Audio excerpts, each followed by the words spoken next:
ہاں، جو توبہ کرتے ہیں اور اپنی حالت درست کر لیتے ہیں اور احکام الہی کو صاف صاف بیان کر دیتے ہیں تو میں ان کے قصور معاف کر دیتا ہوں، اور میں بڑا معاف کرنے والا بڑا مہربان ہوں۔ جو لوگ کافر ہوئے اور کافر ہی مرے، ایسوں پر اللہ کی اور فرشتوں کی اور انسانوں کی سب کی لعنت، وہ ہمیشہ اسی لعنت میں گرفتار رہیں گے۔ ان سے نہ تو عذاب ہلکا ہی کیا جائے گا اور نہ انہیں کچھ مہلت ملے گی۔ اور لوگوں، تمہارا معبود ایک ہی معبود ہے، اس بڑے مہربان اور رحم والے کے سوا کوئی عبادت کے لائق نہیں۔ بے شک آسمانوں اور زمین کے پیدا کرنے میں اور رات اور دن کے ایک دوسرے کے پیچھے آنے جانے میں اور کشتیوں اور جہازوں میں جو سمندر میں لوگوں کے فائدے کے لیے رواں ہے، اور میں جس کو اللہ آسمان سے برساتا اور اس سے زمین کو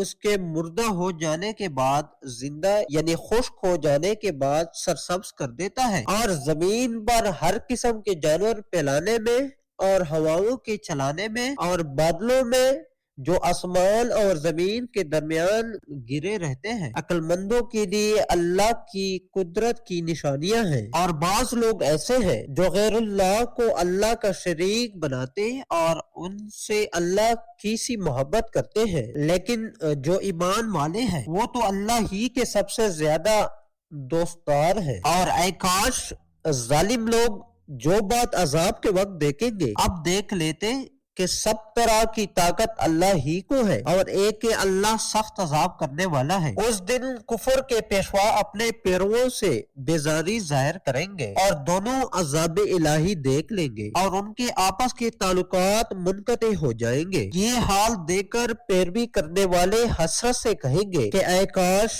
ہمیں پھر دنیا میں جانا نصیب ہوتا کہ جس طرح یہ ہم سے بیزار ہو رہے ہیں اسی طرح ہم بھی ان سے بیزار ہو۔ اس طرح اللہ ان کے اعمال حسرت بنا کر دکھائے گا اور وہ دوزخ سے نکل نہیں سکیں گے۔ لوگوں، جو چیزیں زمین میں حلال طیب ہے وہ کھاؤ اور شیطان کے قدموں پر نہ چلو، وہ تمہارا کھلا دشمن ہے۔ وہ تو تم کو برائی اور بے حیائی ہی کے کام کرنے کو کہتا ہے، اور یہ بھی کہ اللہ کی نسبت ایسی باتیں کہو جن کا تمہیں کچھ بھی علم نہیں۔ اور جب ان لوگوں سے کہا جاتا ہے کہ جو کتاب اللہ نے نازل فرمائی ہے اس کی پیروی کرو تو کہتے ہیں نہیں، بلکہ ہم تو اسی چیز کی پیروی کریں گے جس پر ہم نے اپنے باپ دادا کو پایا۔ بھلا اگرچہ ان کے باپ دادا نہ کچھ سمجھتے ہو اور نہ سیدھے رستے پر ہو تب بھی وہ انہی کی تقلید کیے جائیں گے۔ جو لوگ کافر ہیں ان کی مثال اس شخص کی سی ہے جو کسی ایسی چیز کو آواز دے جو پکار اور آواز کے سوا کچھ سن نہ سکے۔ یہ بہرے ہیں، گونگے ہیں، اندھے ہیں کہ کچھ سمجھ ہی نہیں سکتے۔ اے اہل ایمان، جو پاکیزہ چیزیں ہم نے تم کو عطا فرمائی ہیں ان کو کھاؤ، اور اگر اللہ ہی کے بندے ہو تو اس کی نعمتوں کا شکر بھی ادا کرو۔